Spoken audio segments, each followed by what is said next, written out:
Okay. Good evening, good afternoon, good morning, depending on where you're dialing in from. This is your moderator for the session today, Ali Hassan Bhatt, coming to you live from London. Um, Welcome to this park launch session with the CEO and co-founder of Mauqa.Online, a Pakistan-based startup looking to revolutionize the rather sort of archaic and complex landscape of domestic help in the country. Most of us from the diaspora can relate to the challenges that our parents feel in this specific space. Half of the time, when we're talking to parents back home, they're complaining about how hard it is to find good domestic help back home in the country. Um, just in terms of a brief introduction, myself, I am one of the co-founding members of the Park Launch team, alias Bhatt. My day job is as the EMEA head of strategy for Sabre Corporation, which is a travel tech company headquartered out of Dallas. And to give some context on Mustafa and how and why this conversation you'll probably find a bit more fluid and informal than most conversations I've hosted in the past is he's a fellow GKIN. We were in the same hostel almost 20 years back in Topi Sawabi, long time back. And we sort of had similar starts to our careers through management training programs in the consumer goods industry. Mustafa then went for his MBA at LUMS, then worked in the telco sector in Pakistan. His quest and thirst for knowledge was not fulfilled, and he decided to go on and do another master's degree at Stanford, where I believe the seeds for Mauqa.Online's inception were planted. So, without further ado, I welcome Mustafa to this event, and looking forward to an intriguing and engaging conversation, Mustafa. Thank you very much, Ali. Thank you. Thank you for a very generous intro, actually. It's so good to chat again after a long time here. What I do is I pull up my presentation and we'll start off from there. So Yeah, everyone, so thank so Mustafa, before we delve deeper into the story, let's first clarify for the audience, how should we frame you? How should we think about Mauqa.Online? Are you a social enterprise? Are you a for profit? Are you concerned about the triple bottom line? I mean, how do we think about you before we start, going deeper into the gist of your story? Yeah, that's a great question, actually, because I get asked that often. So we are a for-profit organization, focus on the business, the bottom line per se. The difference between us and a regular for-profit organization will be that the impact that we want to generate is baked into our business model. So when I take you through the journey of Mocha and what we do, you'll realize that we only win if the helpers on our platform win and earn more, and vice versa. They stick with us if we win it. So I take you to that, but short answer, we are for profit. Okay. O- Zabalas. Over to you. Thank you. Everyone, thank you very much for joining. So I'm Mustafa, the co-founder for Mauqa.Online. Mauqa.Online, we provide reliable domestic helpers at the moment in Islamabad, Pindi, and Lahore, but with ambitions for across Pakistan and inshallah across the region. Um, the problem that we're trying to solve is one that's faced by over 8 million households in the country almost every day. Most of the domestic help decisions are made by women in the household, and they who we're trying to cater to at the moment. At the moment, there's no mechanism to find a reliable helper for domestic chores. Your helper is usually not on time. They also might just leave you without any prior notice. And what that does is it keeps the lady who's managing the household on edge all the time. And we've noticed that whenever there's a reliable domestic helper in a household, the women's literally some women are able to regain control of their personal time, and more importantly, a career. How we solve this problem is through our app. We have one app where customers can book a cook, a cleaner, a babysitter, someone for elderly care, deep cleaning services, all through the click of a button. How it works is pretty neat, actually. So customers make a booking through our mobile app. That booking comes to our backend engine. This backend engine is the brains of our organization. It assigns the right helper. It keeps track of all the payments and so on and so forth. Once it assigns a helper, it sends out a robocall, an automated call to the helper. Now, our helpers are primarily women. Almost none of them is educated, unfortunately. None of them have a smartphone. So these are limitations that we had to overcome, and now we rely on a network of automated voice calls to them, and it works perfectly fine for us. Once the helper is assigned and the time for the job arrives, we integrated with Bikeia. Our backend engine, this backend engine then books a Bikeia ride, a bike ride for the helper, picking her up from her house to and dropping her off to the customer's house. And all of the transport happens on motorbikes. And finally, at the end of the transaction, at the end of the job, both the helpers and the customers rate each other. This gives us information on which helpers to retain on our network and which customers to serve or not serve in future. Apologies for this throat. I have a bad allergy right now. Sorry. How's it been for us? Well, we've been operating for almost 3 years now. When we started very small. I was the first helper on the platform and served some jobs at customers' homes. But since then, thankfully, we've grown. We've served over 70,000 hours to quite a few unique customers. We operate in Lahore, Islamabad, and Pindi. We have multiple services, monthly packages. But the one thing that we're really proud of is that 90% of our jobs are 4 or 5-star rated. This is pretty impressive because we do not do any training for our helpers of any sort. Our system, our backend engine keeps track of quality, and then we have a money back guarantee to customers. So that just kicks in very nicely. That's how our traction had been and is. The pandemic was tough on us. We had to shut down, at least suspend our operations. We were we were looking down the abyss, but then we had good friends and we've actually recovered. The pandemic has actually been a sort of a good learning experience for us, and one could say a blessing. Because what we did was during the pandemic, during the lockdown period, we concentrated on our tech stack, and that the orange line shows our cash burn rate. We were able to reduce our cash burn rate to a Mustafa, I'm quarter. sorry to interrupt you, but we we can't see the chart because your presentation's not in presenter mode. So if you could put Ah, it in slideshow mode. it's a PDF, but I could put on the other one. Just a second. Sorry about this, guys. Yeah, because the bars in the chart are hidden behind a sort of icon bar, making it hard Hmm. to see the data.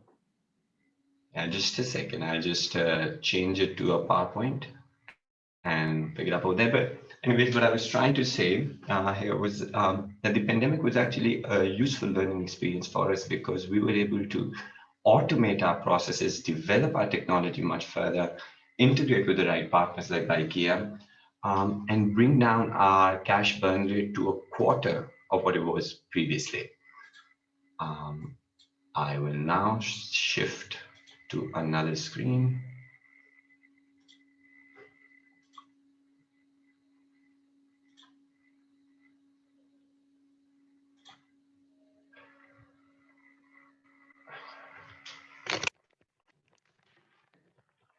Is it visible now? Is the chart visible now? Yes, we can see the full screen view now. Brilliant, brilliant. Sorry for that, guys. And this was the chart I was talking about. The orange line is our net burn rate. As you can see, prior to the pandemic, we were burning quite a lot of cash. The blue lines are our revenue. We were burning quite a lot of cash prior to the pandemic, but we've controlled that primarily because of technology. And well, we aspire to be every woman's most trusted app. We want to expand our services. There's a plethora of services that we want to provide to women, including services like car washers, because women usually don't go to car washes to have their cars washed. And we have ambitions to scale across the region, particularly Bangladesh and Sri Lanka. The reason we focus so heavily on women is, well, one, we see that there is a rising trend of women participating in the workforce. These graphs are for women across the geographies, so it includes rural women as well. However, that's very encouraging for us because most of our customers, most of our female customers are working women. That excites us a lot. And overall, it's estimated that the domestic help industry in the country is over $5 billion annually. And we want a good share of that. So, Mustafa, to just quickly pause here and get the total addressable market better understood, are we looking at socioeconomic class A, B only, or how's the TAM calculated? Yeah, good question, Ali. ILO estimates that there are over 8.5 million households employing domestic help. These are primarily middle class and above households in the country. So we've calculated it from there. We've taken very conservative numbers here. We haven't taken the minimum wage in the country at the moment. We've taken half of that to estimate our numbers because unfortunately that is the reality. Most of the helpers who join us, they weren't previously being paid even the minimum wage. And at the moment, the gender ratio of helpers is sort of 90-10 in favor of Yeah, female? in favor of women, yeah. Okay. Yeah. Okay, thanks. Thank you. We're not the first ones doing this. It's already been done in the region. Urban Company, previously Urban Clap in India. They started about 6-7 years ago. They've raised a ton of money, over $200 million. And they've, of course, expanded into a much broader marketplace now. Just Mop in the UAE, serving most of the GCC countries, also started around the same time, 5-6 years ago, and has raised, I think, $10 million. The co-founders are Sania, who and myself. Sania is she was prior to Mauqa. She was actually race car engineer working for Formula One team, and she's right now pursuing also, in addition to Mauqa, pursuing a PhD in rocket science. I, like Ali mentioned, have extensive corporate background, used to work for the telecom industry for over a decade, and also have a business degree from Stanford. We've been very lucky. We've had very good friends. We've been invested in by I2I Ventures and Caravan. We've also received grants from Stanford, from Acumen, and Murago previously. And the fun part is that we're also creating a lot of impact. The helpers that join us, they end up earning almost twice of what they've been earning previously. They also get free door-to-door transport. They're operating mobile bank accounts, which means that they're finally banked. And most importantly, they feel very respected for their work because they also rate customers. And if a helper rates a customer poorly, that helper is not assigned that customer again. But if multiple helpers rate a customer poorly, we don't serve that customer again in the future. So that's what we're up to. We're enabling women to reclaim their time on the customer side. by providing reliable domestic helpers anytime.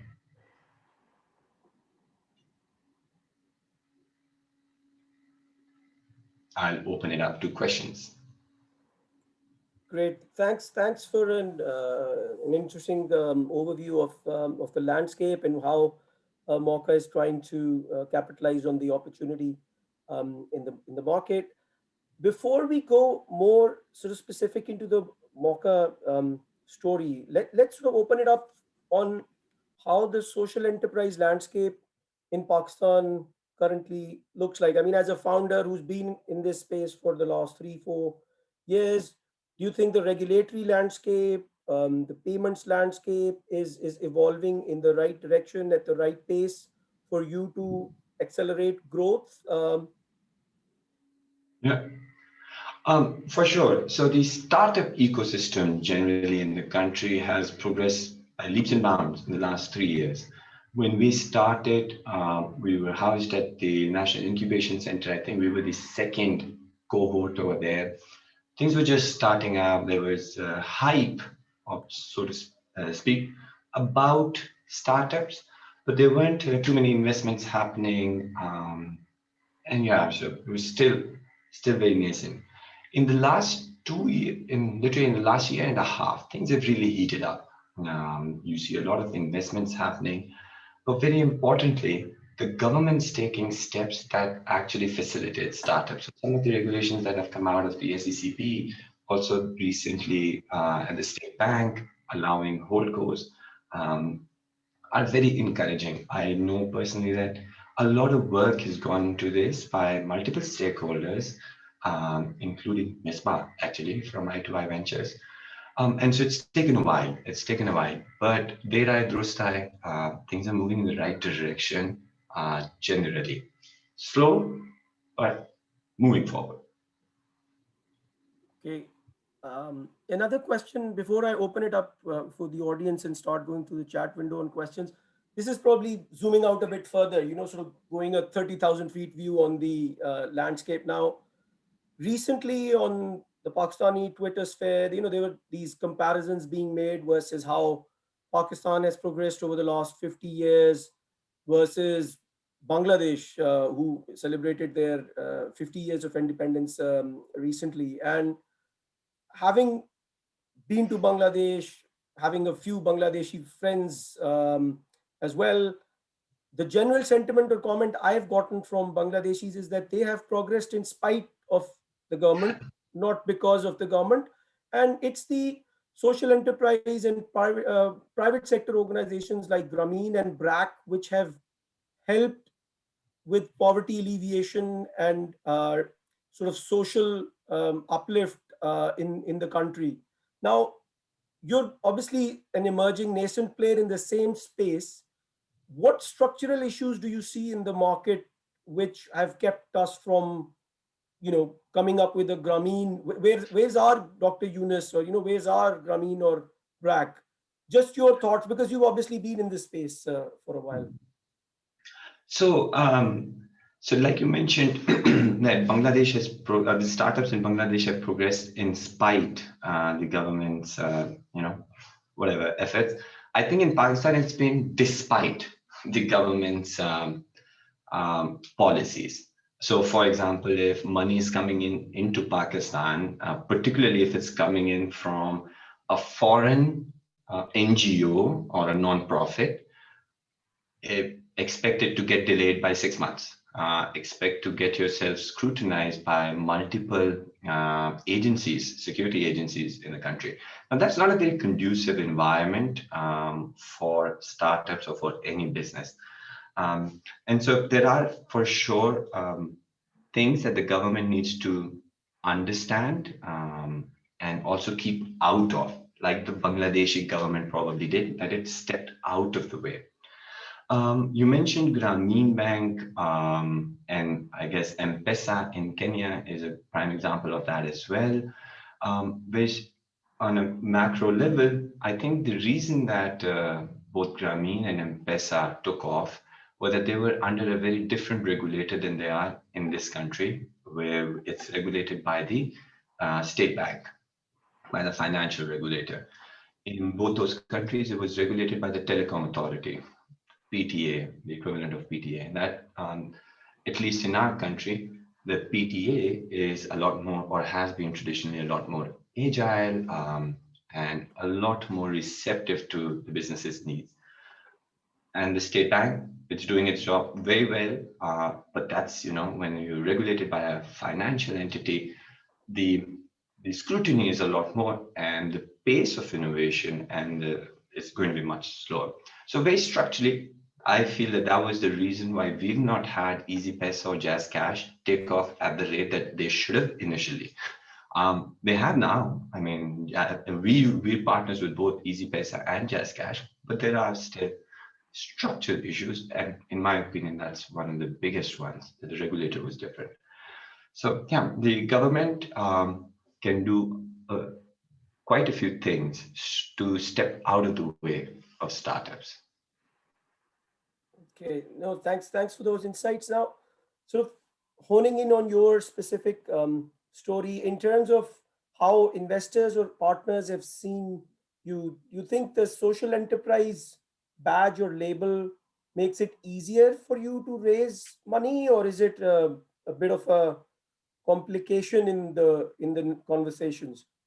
It's a double-edged sword for sure. So I feel that in the local context, in the Pakistani context, it just might prove a hindrance, and maybe rightly so. If we're talking to VCs, they just want to see the bottom line, and impact is just an added um, garnish on top. But it's also helped us. It's helped us by securing grants from outside the country, and so that's kept us afloat as well. And so yeah, that way. But to answer your question in one line, I think that organizations, startups who claim or who want to be a social enterprise, they should really look at their business model. Their business model should drive impact. It shouldn't be the other way around. They shouldn't be concentrating just on impact and then saying, all right, we'll try to fit the business model on it. Not many people will be interested in that, and that won't be very sustainable.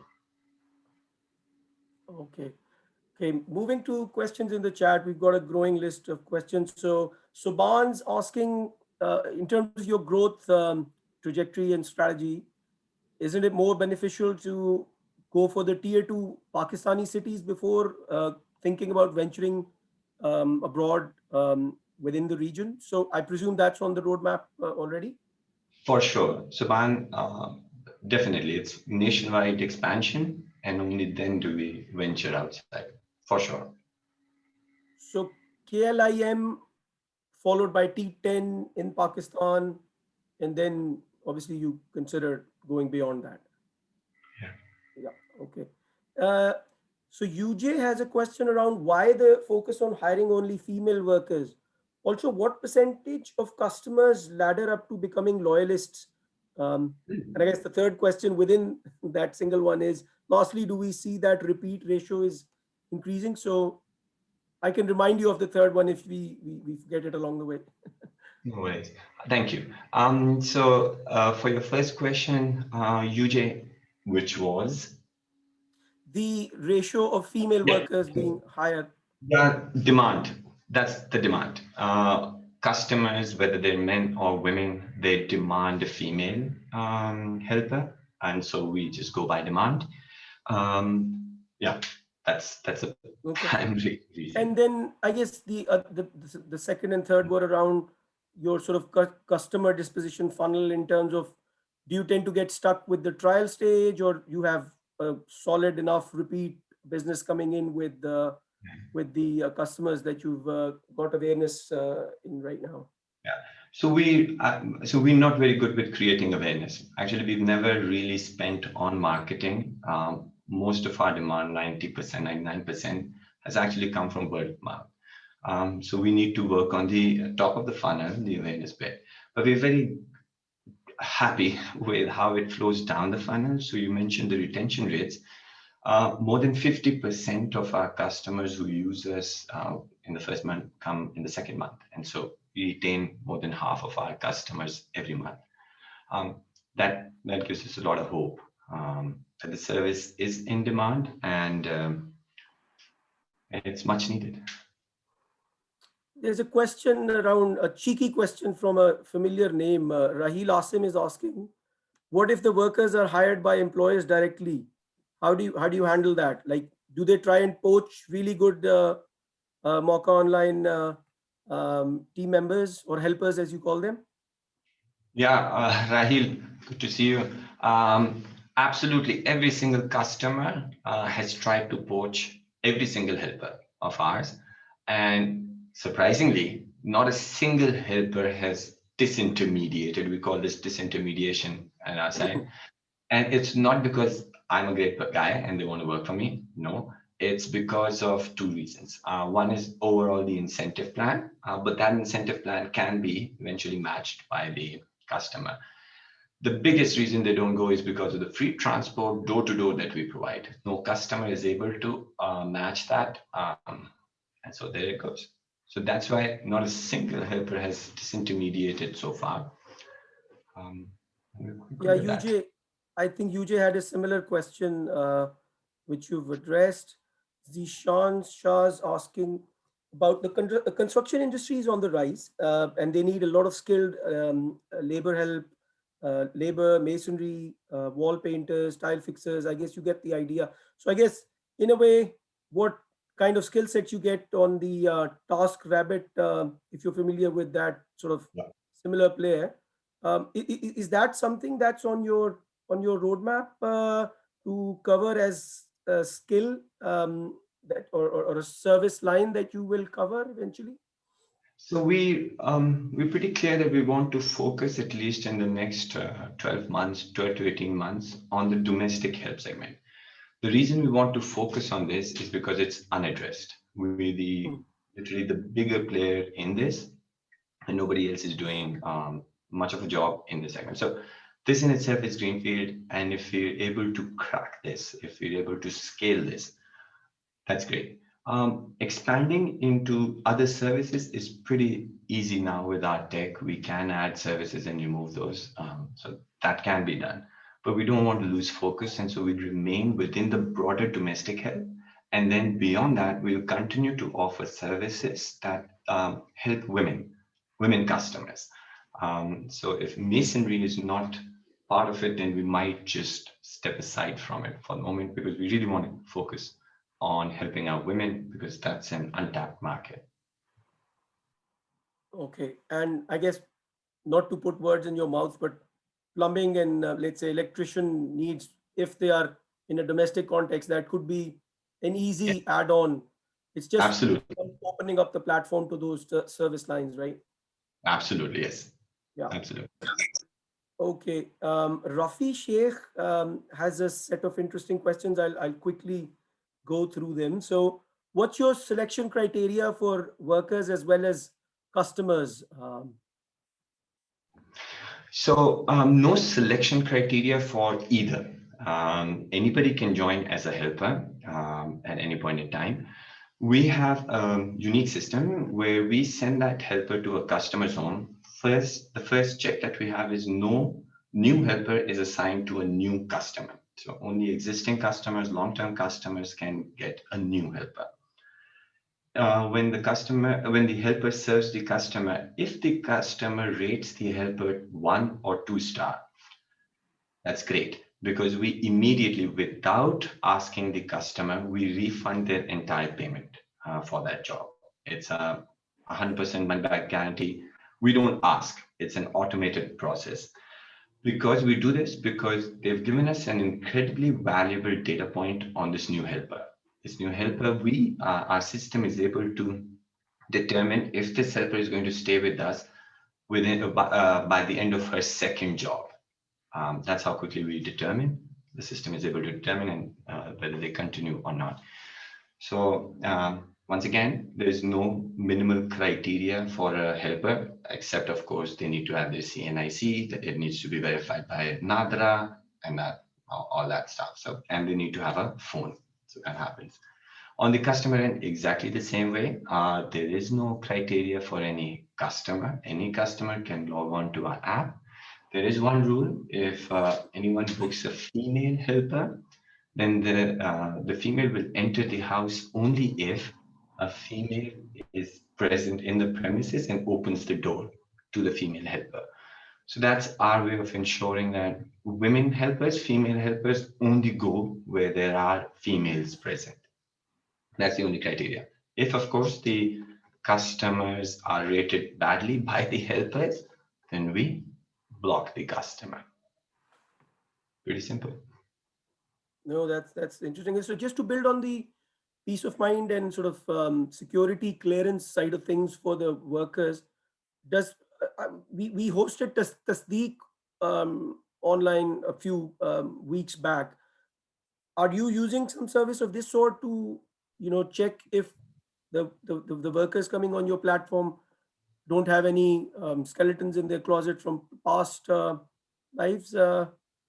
No, we're not using Tasdeeq or a similar service. We used to do door-to-door checks, but we don't do that anymore either. We rely on Nadra verification. We figure out if this CNIC is actually registered in the name, if it's an original CNIC, and that's good. We also, most of our helpers are recruited through referrals.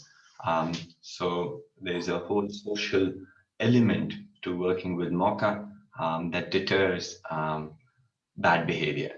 To Okay. our to the credit of this system, I'll just mention that we've served well over 70,000 hours. Of those 70,000 hours and jobs, there's been only one case in which a helper actually stole something, was caught, and handed over to the police. Just one case. So one, yes, credit to our system, but also I think culturally, helpers behave all right. No, that's a very strong data point. Over 3 years of service, one incident I think tells you that the way the whole sort of network aspect of it comes into play. That if they are being recruited via referrals, they're letting their referee down as well if they misbehave. How and where do you market? You mentioned word of mouth as being a primary avenue for growth on the customer side. Have you done anything on, say, local radio channels or anything? The usual No, ATL no, BTL no, thing is not there as yet, even in the Islamabad context, I presume.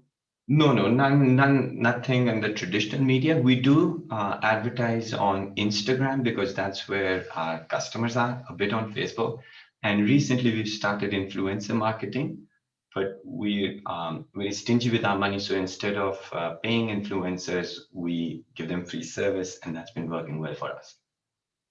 Great. But The payment mechanism, if you could talk a bit about how do you pay your, both sides of the platform, the workers and the customers, how are their payments facilitated? For sure. So more than half of our payments are actually digital. Customers pay through their credit or debit card, but about half of them are cash. Helpers collect that cash, they keep it with them, and then they deposit the entire amount into Mauqa's Jazz Cash or Easy Pesa wallet at a retailer. And there's a whole system behind that. If they don't pay, if they don't deposit the money after it has exceeded a level, then they automatically don't get jobs in the future until they clear their balance. So that's how payments are handled generally. I don't know if this was part of the question, but it might be relevant. Our helpers are paid at the end of the month once. So some sort of a salary, but that salary is of course calculated on the number of hours that they've worked. It's completely variable. The reason we pay at the end of the month is because that's what the helpers want. They have most of their expenses coming up on the first of every month, whether that's a child's school fee, paying off the grocer, and many other things. So they prefer that we pay them once, and that too at the start of the month, instead of paying them weekly or bi-weekly. That we don't do. Okay, I'm going through the questions in a bit of a chronological order, so bear with me if sort of it zooms out too much on the strategic side and then goes tactical. The next set of questions is from Mispa Nakwi asking about your sort of vision of success over a 5-year horizon, and what excites you the most about the Pakistan market? Mm.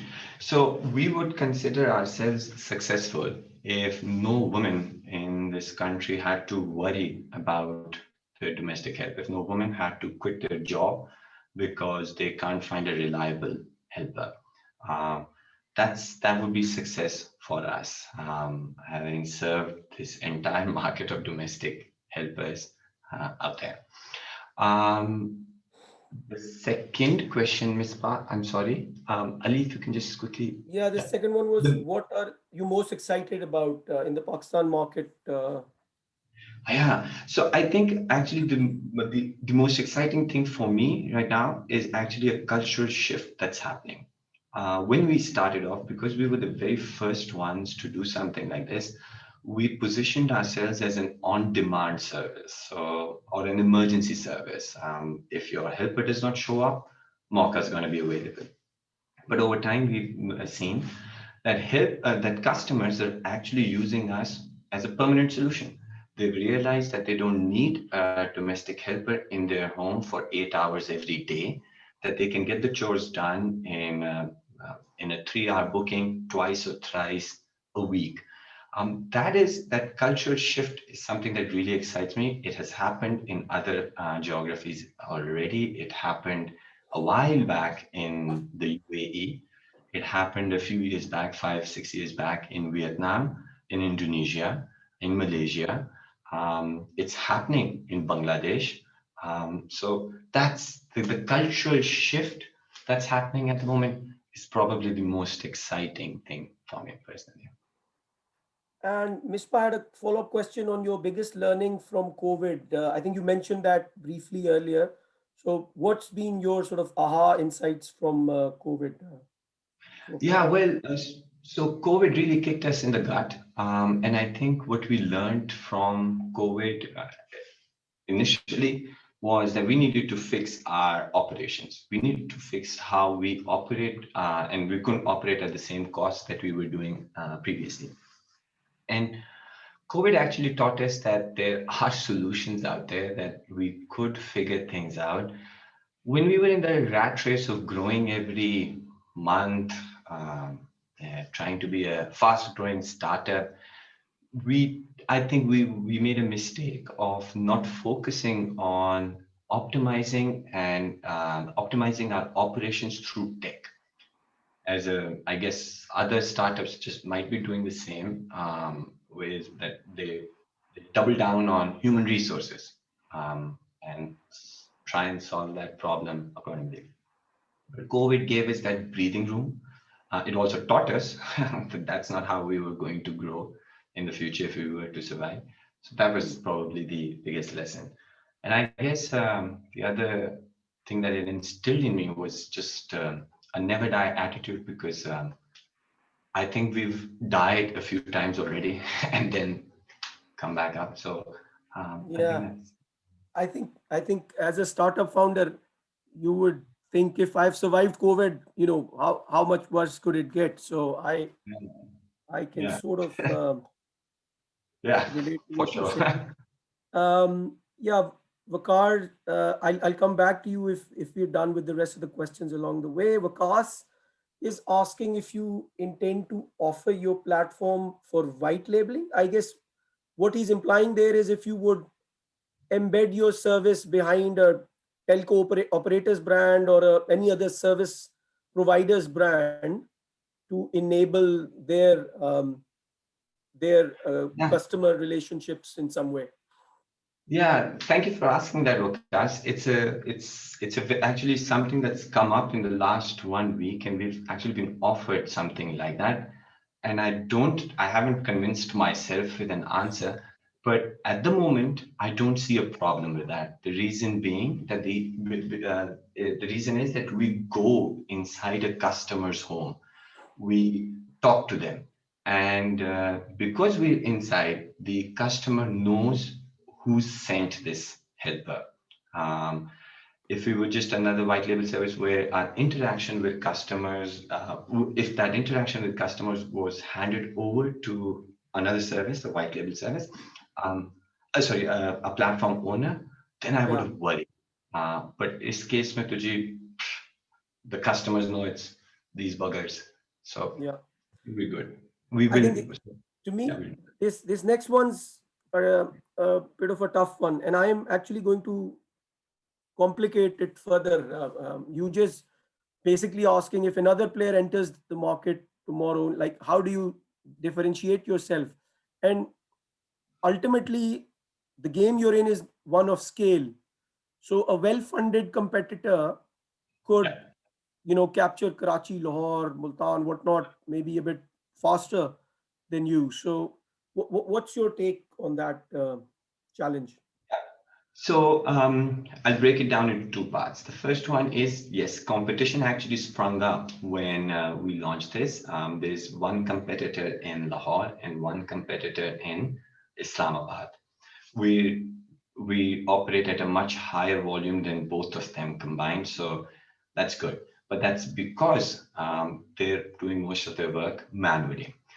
To your point, Ali, now coming to the second part, which is if a very heavily funded competitor were to come in into the market and they outperform you by spending a lot of money, particularly in geographies that we're not in, like Karachi, that is a threat for sure. At that point in time, we would like to join hands with the competitor um, unless we are able to raise enough funding to fight them. It would be futile to fight a giant with limited funding. And I think we could present, and that could eventually be an exit strategy as well. We could present um, a very sort of, there's a lot of credibility with Mauqa. So I guess we could be attractive enough for that competitor, for such a large competitor. Great. The list of questions is growing, so sorry for interrupting you, but Jinjua Saab from Tasdeeq uh, has asked whether there's a particular reason for reluctance in terms of checking the criminal background of your helpers, or it hasn't been a Yeah, problem as yet? Because I think the implicit point there is that the Nadra database only gives you citizenship information, but not their yeah. criminal background, right? Yeah, so Nadra actually gives us their CNIC copy. So and then because we have their CNIC as well physically, that's a verification process, we can tell if this is the right person matching the CNIC or not. So that's what Nadra provides. Our reluctance per se to doing a criminal check is actually driven by cost. Number one. Number two is also our experience that this hasn't been useful. It hasn't worked. I mean, we haven't faced a problem previously. It does not mean that we should let our guard down. And so we continue to be very strict on our policy of weeding out helpers that are not performing well. Um, so if someone with a criminal intent were to join us, they would probably not last beyond the first job that they were assigned to. I think ultimately it's a scalability challenge as well, Mustafa. Depends on something that might be manageable on an Islamabad level, might not be manageable over 5, 7 cities if it's just word of mouth and from within network referrals. So maybe something for you to explore in future. For Um, sure. Another familiar name there, Janzeb Abbas, wants you to become a household name in Pakistan. Um, I guess the implicit point there being um, you've probably focused more on the operations side over the last 2 years. And Yeah, are you absolutely. planning on, improving the sort of awareness and sort of the marketing push behind Mauqa to Islamabad and beyond in the near future? Yeah, for sure. So Janzib, the reason why we don't market is because, or create awareness is because all the supply that we have is used up. Hmm. It's, there's more demand than there is supply, and that's one of the bigger complaints against Mocha that we don't find a helper when we want a helper because sare booked hote hain. Hmm. But Janjay, that is our ambition to be a household name. We definitely want to do that. And that's why the next round of funding that we're raising is primarily for this. It is to scale to Karachi and to scale our operations, particularly in Lahore. Yeah. That's the ambition. Janjua Saab's mentioned that Tasdeeq's a free service. So I think if nothing else out of this interaction, I'd love to connect you with Janjua Saab to see how you can unlock your sort of scale Yes. problem in terms of talent slash helper sourcing. Subhan's asking if there's any training and development programs for the helpers. Like, do you onboard them in any way, or they come with the skill that your customers are looking for? So, Subhan helpers are onboarded onto our tech platform, and again through the help of tech, their training happens. They're told about, they imparted soft skills training, again through our robocall system, and they checked on that. They're graded on that as well. Their responses are graded on that. So that's the training that's happening at the moment. You mentioned a very nice point, which was career at Mauqa for a helper. That's actually very interesting. Yes, there is a very slight career progression. One is, of course, a performance bonus that every helper unlocks at the end of the month based on their performance. But good helpers eventually are given the higher value jobs like deep cleaning jobs or babysitting jobs that entail less work and more money because we charge customers more for that. We tell customers this is a much higher rated helper. So while the domain of work remains approximately the same, the earning potential continues to rise. Okay, Umar's referring to the price sensitivity of the customers in Pakistan, and do you think the business model is self-sustainable, or do you think you will need external help in terms of investment? Uma, that's our aim to be self-sustainable, to operate on our own revenues and to grow on our own revenues and nothing else. We know where we hit that level, and I think we can and we will, inshallah. It's about 40,000 hours if we start serving every month. That's it, or so we believe. Um, yeah, but that's the aim. Okay. I guess with that, we can sort of go to my usual closing question around how can the Park Launch community or the broader diaspora help you in your journey with Mauqa.Online? Brilliant. Thank you. So I would love, so first of all, we're actually in the middle of a fundraise. We're raising funds. And if the community knows people who are interested in this space and want to act as angel investors, they're more than welcome. I mean, we would love to speak to people like that, people particularly who value the triple bottom line that Ali you were talking about. While we operate as a for-profit business, for sure, the impact is also close to our hearts. And because it's baked into the business model, we feel everyone just benefits from it.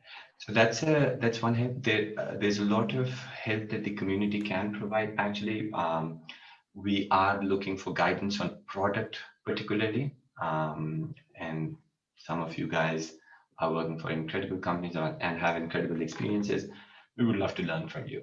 Um, that's something that's actually going to unlock scale for us going forward. Great. On the operational side, there was a follow-up question on whether you've got hourly, weekly model, or are there monthly service models for your customers as well? Both. So we have an hourly, bulk of our jobs are hourly, but we recently launched a few months back, we launched monthly packages. So customers can book for the entire month as well. Okay.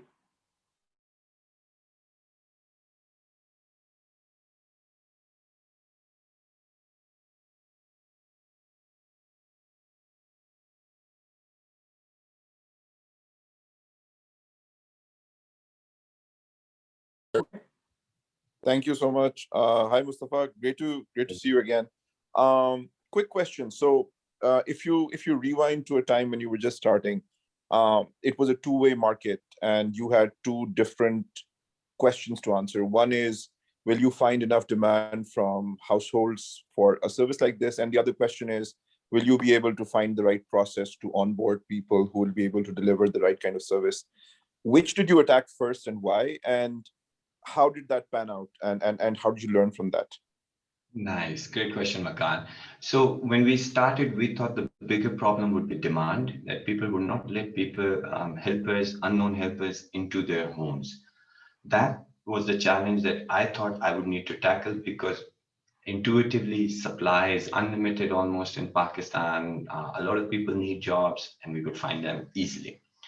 And to address that, actually, I worked as a helper, as the first helper on the platform because we didn't even want to hire anyone. This was a test. Will people let a bearded man into their home to do some cleaning and ironing? And they did. And in the next few weeks, we learned, Wakar, that demand was not the issue. There was no problem with that. But what we learned the hard way was that supply is the issue. We are a two-sided network, and over the period we've learned as long as we can ensure steady supply into the system, demand gets generated, demand picks up all of the supply. So my initial assumptions were completely off. Okay? Supply was the bigger challenge. Mustafa, That's really cool. Thanks. Mustafa, on a lighter note, when a Stanford graduate showed up for an ironing job, were the parents or the kids at that in that household a bit startled? Actually, it was worse because the kid I learned had gone to the same school, was going to the same school that I'd gone like 2 or 3 decades back. Yeah. And so at the end of the interaction, they found out that I'd also gone to that school. I told them, and the kid and the mother were, devastated that this is what happens to people who go to that school. But yeah, it worked out No, well. I'm super impressed with the way you've built this service. I have heard from Islamabad-based friends how happy and satisfied they've been with the service that they've been provided by Mauqa.Online. So a matter of great pride for us who went to the same school with you. So I can't I can't talk about your schoolmates, but your university mates are certainly very, very proud of having you amongst our community. Soban is sharing similar sentiments in terms of how much of a learning experience this has been. And I think as a general sort of closing remark on behalf of the Park Launch community, if anyone is interested in getting in touch with Mustafa to get sort of further details around the angel investing opportunity or any partnership opportunities within Pakistan, please reach out to him. I think your email address has been shared in the chat window. We will share it with our members on our different social media platforms with your permission, being GDPR compliant and all, Mustafa. But yeah, it's in fact, sorry, there's a couple of comments coming in. Rafi Sheikh mentions Mustafa Saab's a humble person. He himself sells himself short, but that's a confidence booster as empty pot bangs the loudest. Not the case here. And again, not to embarrass Mustafa here, but having known him for 20 odd years, I must say that he's amongst the most sort of humbled and grounded GKians I know. And And there was one comment around if people want to put a syndicate of investors together, there might be some interest in that. Let me just quickly see who posted that. um, Oh yeah, it was Ali Fahad, the Park Launch founder. I should have guessed that. But yeah, it's been an absolute pleasure, Mustafa. Very invigorating conversation. Great to see you doing well, and wish you all the very best for the thank you. next steps in your journey. And you can consider us Park Launch community members, your advocates, your allies, uh, and reach out to us for help and support without batting an eyelid. We're here to support you. Thank you so much, Ali. Thank you. Thank you, everyone, for this lovely conversation, for your awesome questions. And thank you, Park Launch, for actually doing this. This is such an incredible platform. Thank you for launching Pakistan globally. Thank you. Thank you. Thanks. Good. Take care.